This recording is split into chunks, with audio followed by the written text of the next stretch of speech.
Hai hamster-hamster cerdas dalam bidang keuangan. Kita sering membahas berbagai strategi untuk meningkatkan keuntungan di channel ini. Dan hari ini saatnya kita menyelami trading, khususnya trading harian. Namun, alih-alih hanya membicarakan prospek, platform, dan teknik, aku memutuskan untuk menyusun daftar tips dari pedagang sukses. Lebih berguna mendapatkan wawasan dari mereka yang telah menguasai dunia ini daripada sekadar mempelajari teorinya, kan? Jadi, bersiaplah untuk membuat beberapa catatan, karena kamu akan menerima banyak saran yang tak ternilai. Mari kita mulai. Meluncur tepat di luar peringkat hamster kami di posisi nomor 12. Nasihat tentang nikmati perjalanannya. Meskipun tidak masuk ke tingkat manapun, ini tetap penting untuk dibicarakan. Trading bukan hanya tentang menumpuk uang. Ini tentang mencintai prosesnya. Seperti bagaimana aku menikmati berputar-putar di roda, menang atau kalah. Setiap trading adalah kesempatan untuk memetik wawasan baru. Mengalami trading yang sulit hari ini, tidak masalah. Itu semua bagian dari petualangan besar. Dan ingat, terkadang kekalahan bisa mengajarkan lebih banyak daripada kemenangan. Mendapatkan posisi nomor 11 dan mencapai tingkat perunggu adalah tips tentang tinjauan dan persiapan mental. Setiap minggu, analisis secara teliti tradingmu sebelumnya untuk mengetahui apa yang berhasil dan apa yang tidak. Fokus pada kesalahan tertentu, perbaiki, dan lihat bagaimana hal itu meningkatkan performa tradingmu secara signifikan. Anggaplah ini sebagai cara untuk menyesuaikan pendekatanmu, meratakan segala ketidaksempurnaan. Dengan penyesuaian yang hati-hati dan fokus yang jelas pada peningkatan berkelanjutan, kamu akan menemukan dirimu maju dengan mantap di dunia trading.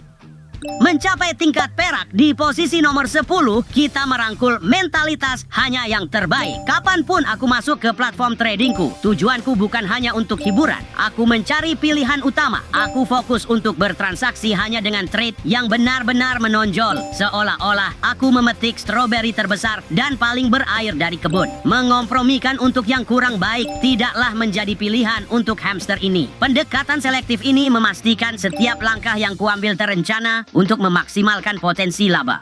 Mendarat di posisi nomor 9 dan mencapai tingkat emas, kita punya nasihat tentang berkomentarlah saat kamu trading. Biasakan untuk mengutarakan tindakan dan keputusan tradingmu saat membuatnya. Komentar berkelanjutan ini membuat pikiranmu tetap fokus tajam dan meningkatkan ketepatan tradingmu. Ini mirip dengan bagaimana aku menggambarkan kejenakaanku sendiri saat menavigasi labirin tabung di rumah.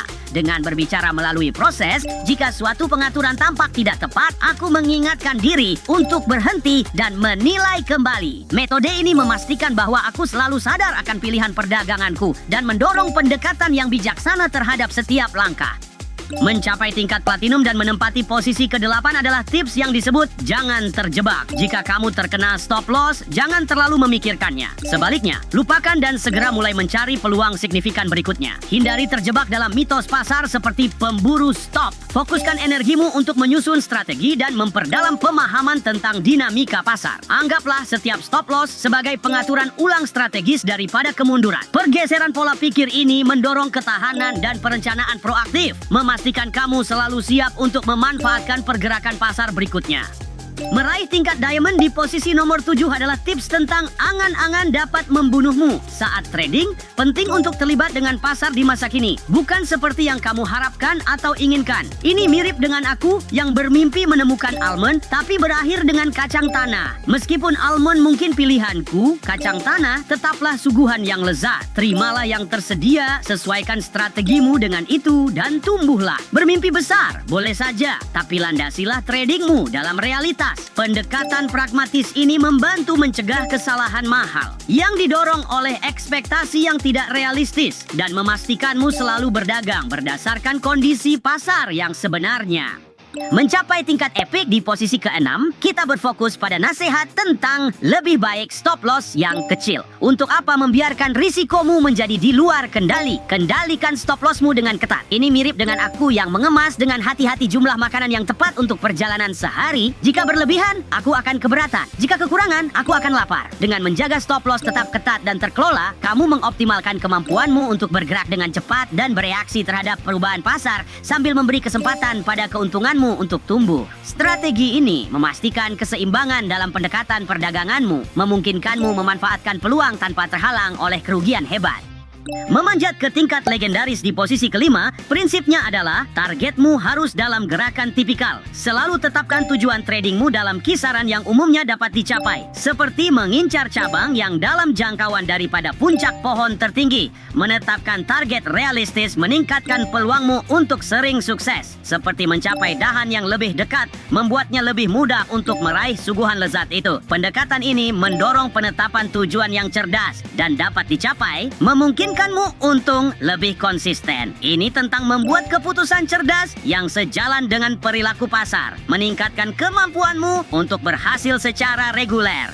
Mendapatkan tingkat master di posisi keempat, panduannya adalah hanya terima trading dengan rasio imbalan dan risiko 1,5:1 atau lebih besar. Setiap trading yang kamu ikuti harus memastikan risikonya seolah-olah memilih hanya camilan hamster terbaik. Targetkan kesempatan trading yang menawarkan imbalan substansial dibandingkan risiko yang terlibat. Ini memastikanmu mendapatkan lebih banyak nilai untuk setiap langkah perdagangan yang kamu lakukan. Lebih banyak manfaat untuk ongkosmu? Tentu saja. Itulah sebenarnya yang dimaksud dengan perdagangan efektif. Selalu bertujuan untuk meningkatkan efisiensi dan profitabilitas strategi tradingmu. Mencapai tingkat Grandmaster di posisi ketiga, aturannya adalah selalu gunakan stop loss pada setiap perdagangan. Anggaplah ini sebagai sabuk pengamanmu yang paling penting. Apakah kamu akan mencoba mendaki gunung tanpa rencana cadangan yang dapat diandalkan? Aku tentu tidak mau. Sangat penting untuk mengamankan setiap trading dengan stop loss. Trading tanpa langkah perlindungan ini, itu sembrono. Menerapkan stop loss memastikan bahwa kamu terlindungi dari kerugian besar, menjaga kontrol atas risikomu pada setiap trade. Mengklaim tingkat Lord di posisi kedua, kita punya tips tentang trading berdasarkan kondisi dan siapa dirimu hari ini. Pada sebagian waktu, aku penuh energi, berputar-putar seolah tidak ada hari esok. Di hari lain, yang kuinginkan hanyalah tidur siang yang nyaman. Tradingmu harus beradaptasi dengan suasana pasar dan keadaan pikiranmu sendiri. Jika kamu tidak merasa tajam atau fokus, mungkin ini hari yang tepat untuk duduk diam, mengamati dan belajar dari aksi daripada langsung terjun. Fleksibilitas dan kesadaran diri adalah kunci untuk membuat keputusan perdagangan yang cerdas dan efektif. Sebelum kami mengumumkan pemenangnya, mari kita luangkan waktu sejenak untuk menyoroti aspek penting dari dunia trading. Ini adalah ruang yang penuh dengan tikungan dan belokan, terutama jika kamu baru memulai. Amati tren dan belajar dari para profesional, tapi inilah aturan emasnya. Jangan pernah, bahkan sekalipun mempertaruhkan tabungan terakhir. Kamu bisa saja menang di satu trade, tapi kalah di yang lain, tapi bangkrut karena keputusan buruk. Itu adalah langkah yang terlalu jauh. Tetap tajam, tetap berhati-hati teman-teman. Dan sekarang menuju sang juara. Drumroll, tolong. Mencapai tingkat kreator dan mengambil mahkota di posisi nomor 1. Pelajaran teratas kita adalah mengontrol kerugian harian. Seperti aku yang menetapkan batas ketat pada konsumsi camilan harian untuk tetap sehat dan aktif, kamu perlu menetapkan batas tegas pada kerugian perdagangan harianmu. Praktik ini bukan hanya tentang meminimalkan kerusakan. Ini tentang memastikan kamu tetap dalam permainan lebih lama dan menghindari jebakan hari perdagangan yang buruk. Dengan mematuhi batas, kamu melindungi modalmu, mempertahankan kepercayaan diri, dan memberi dirimu kesempatan untuk bangkit kembali lebih kuat keesokan harinya. Ini adalah aturan utama untuk kesuksesan jangka panjang. Ya, itulah penutup untuk hari ini teman-teman. Aku yakin setelah menonton video ini, kamu satu langkah lebih dekat untuk menguasai seni trading harian. Dan jika kamu sudah berada di permainan ini, beri komentar di bawah. Apakah kamu setuju dengan tips ini dan nasihat apa yang akan kamu tambahkan? Mari kita tumbuh dan belajar bersama. Jangan lewatkan episode mendatang untuk tetap berada di puncak trik dan wawasan terbaik dari dunia keuangan. Sampai jumpa lagi. Dan ingatlah, hamster adalah kekuatan. Satu untuk semua dan semua untuk satu.